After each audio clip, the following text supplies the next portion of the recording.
Hello everyone, it's your favorite DPS tank with the legendary stash, Gung Ho Guns, back at it again. Today we're taking on the Butcher's Canyon dungeon in Throne and Liberty.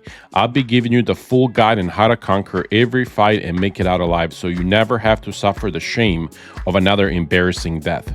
I've run this dungeon over 30 times now, 30, and still no sword drop for me. The agony, the injustice, but hey, at least you might get lucky. So here's how to beat it step by step.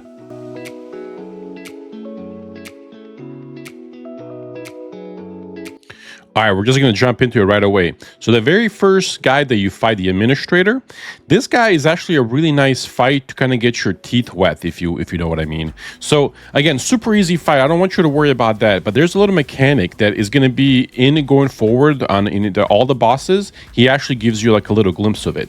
Now you're going to see him kind of pull everybody right there. Do you see how they're like the fire and then he extends a little wave? It's like he's gathering energy for the Kamehameha wave. All you have to do is jump as soon as you see it. That's how you avoid it. You just hit your space bar and you jump. Now, here's a little tip on that. The faster you jump, the better. What I learned is that if you jump as soon as you see it, most of the time you're going to avoid it. If you wait for it and kind of try to time it correctly and jump then, is going to get you every time.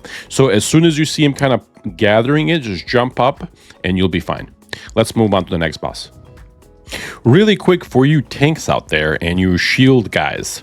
Here's a little trick that you can do on these bridges with a lot of these ads. If you time your little shield correctly, you can just push them off and avoid fighting them and then move on. So go have a little fun with it. I'm going to skip ahead until the next boss and then go from there. All right, as we approach this boss here, because it's such an easy fight, I recommend here just staying on the main boss here, the Elder, and just killing him and moving on. They do the sheep mechanic here. There's going to be a shapeshifter that comes up and he will turn one of your teammates into a sheep. And that sheep is a bomb. It eventually is going to explode and kill somebody. The way that works is, as you see him, he's right there. You have to kill him first, right? And then that sheep you see right there, you have to run into the blue puddle the shapeshifter leaves behind when his body dies. Now, the way that you would properly do this is you would pass the sheep onto somebody else as a timer ticks down and so forth until you kill the shapeshifter and you go to him. However, on the very first boss fight here, I recommend just staying on the boss because if you die, the where you can respawn is just a couple of feet behind you. So you just come back really quick. You can avoid the full mechanics on this boss. However, if you want to do it, make sure that you prioritize the shapeshifter and then you pass the sheep around between your members as you're waiting to kill him and then just go in the blue circle or the blue puddle when he dies to go ahead and finish it. Let's go ahead and move on. All right, this next boss here, as we kind of jump over to him, there's another shapeshifter here. I want to see how we kind of stay in that blue circle, turn it away. It's these two Shadowmancers here that are kind of channeling at each other. So the way to properly do this is you have to stun them at the same time. So what I suggest doing here is you focus on one, you put your team on the other, and you just stun them at the same time and have everybody kill them right there and then. And then you just move on to the second one once that one is done. And again, you still have to stun him and then get a stop in the middle. And then we're going to move on to the last boss here in a few seconds and then go from there. There we go. All right, Duke Magna, my absolute favorite boss. It's a delightful mix of fun and frustration. Do it right and it's a walk in the park. Mess it up and you'll be face first in the dirt faster than you can say oops. Here's what you need to know. So the fight breakdown, there's two phases, two headaches, okay? Sheep phase is the phase one always, and the tower phase is the one that follows it. These phases will alternate like a bad remix, and Duke Magna's health bar is just a distant memory. So we'll talk about the first phase now, the sheep shenanigans, and I will pause the video just to kind of show you guys what you need to do here. One, again, Duke Magna loves to mess with the closest player by turning them into a sheep. Spoiler alert, it's almost always the tank, aka me. And guess what? You have a limited amount of time to guide your woolly self to the blue circle before you get slaughtered like it's Sunday's roast. So this is a strategy on how to pass the sheep, right? And here's how you do it. One, sheeps cannot jump over the fire because of course they can't. You'll need 3 people for this clever game of hot potato. Player 1, the unfortunate sheep, runs to the edge of the first inner circle, who will then pass it to the second player, who's waiting for him there in the middle circle. Takes that sheep off your hands and then moves it to the edge of the middle circle towards the third player who's waiting on the edge of the outer circle.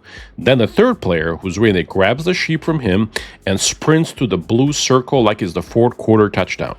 Why the relay race? Because the same person cannot take the sheep back right away. It has to be passed to somebody else before it can return to the original target. There needs to be 2 players in between before you can take it back yourself. So really quick, again, one more time. 1, sheeped player runs to the inner circle edge. Middle circle player takes over and then moves it to the edge to the final player on the outside. 3, the last player on the outside takes it and finishes the handoff to deposit the woolly friend into the blue circle. Meanwhile, the rest of the team, while we're doing this, should be obliterating the shapeshifter that is the closest to us, like they have a vendetta against them, so that blue circle is active before we actually arrive there. And do not forget to dodge the giant meteor strikes that are raining down from the sky, because they will literally kill you. All right, so here is the live play, so you guys can see it with me, and I will try to speed it up and slow it down as we do this. All right, here we go. Here we go. And see, I am stuck now, and he's going to sheep me. And then my friend right there is waiting for it. So I have to pass the sheep on to him without crossing that fire, because if I cross it, I'm going to get stuck. So as you see right there, I crossed it, I get out of there, and then the third player will come and take it and run it into that blue circle, and this is done. Make sure to avoid those and stay out of the circle, because if you actually go inside now, when he does this, you will die instantly. As after he jumps, then you can continue on to the next phase, and let's go from there. All right, phase 2, the Tower Tango of Doom. Welcome to the tower phase, folks. A phase that's deceptively simple. Do it right and you'll be slipping victory drinks in no time. Mess it up and Magna will turn your team into a smoldering pile of regret. Here's how it works. Duke Magna will stun the closest player again because he's got trust issues, obviously. But this time, there's no sheep. Oh no, that would be way too simple. Instead, now you have a shorter timer, 2 angry red towers, and a lot of running around. The plan, to dial those towers into customer service support, okay? How to make it easy. Out of those 4 towers, only 2 of them will turn red. Your job, sprint over and redial them until they turn blue. Sounds simple, right? When you turn them blue, the stunned teammate will become free and he needs to move fast, and I mean fast, and get the hell out of there. If he's not fast enough, he's getting a 1 ticket to the afterlife.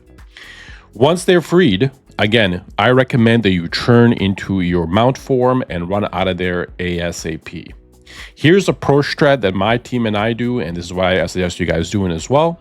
To avoid everyone playing the chaotic game of I'm going here, you're going here, what I see a lot is a lot of players just kind of group up and go somewhere together. What I would do is assign 2-3 players to the 2 towers by the stairs, and then the other players on the outside towers. That way, no matter who gets stunned, people are going into specific towers to make sure they turn red. Now, let's go over it one more time, and then we'll do like a live play so you guys can see it. So, 1, Duke stuns the closest player. 2 towers turn red. 3, assign players, sprint to the towers and switch them to blue. 4, the freed player mounts up and bolts out of there fast. And 5, celebrate unless you're too slow, in which case start drafting a eulogy for your teammate in the middle. Let's see the gameplay. All right, as you see right here, pulls us in. I'm not stunned, so I am gonna run to that tower right there. And if I look behind me here, you notice my friend already ran to the other one. So what you have to do here is, again, stay out of the middle until he does that, and then you go back and continue it. Easy peasy, right?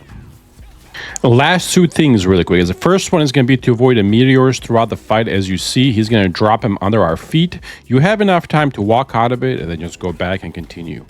Make sure that you do that to save your healer some time. The lastly is the Kamehameha wave. Just jump when you see it to avoid it, just like that. That is it. That is how you beat this fight. It just repeats over and over and over. And if you do this correctly, you're going to see one of these in the end. And you guessed it, I still have no luck, 31 and counting. You guys will have definitely better luck though, for sure. Anyway, thank you guys for watching. I want to do one little selfless plug here. I promise it's going to be really quick before I end the video. We are on the Lazland server. Our guild is Mando. Our community is growing and we're having a lot of fun here playing together. If you are looking for players to play with, feel free to come join us. We are here to hang out and have a good time.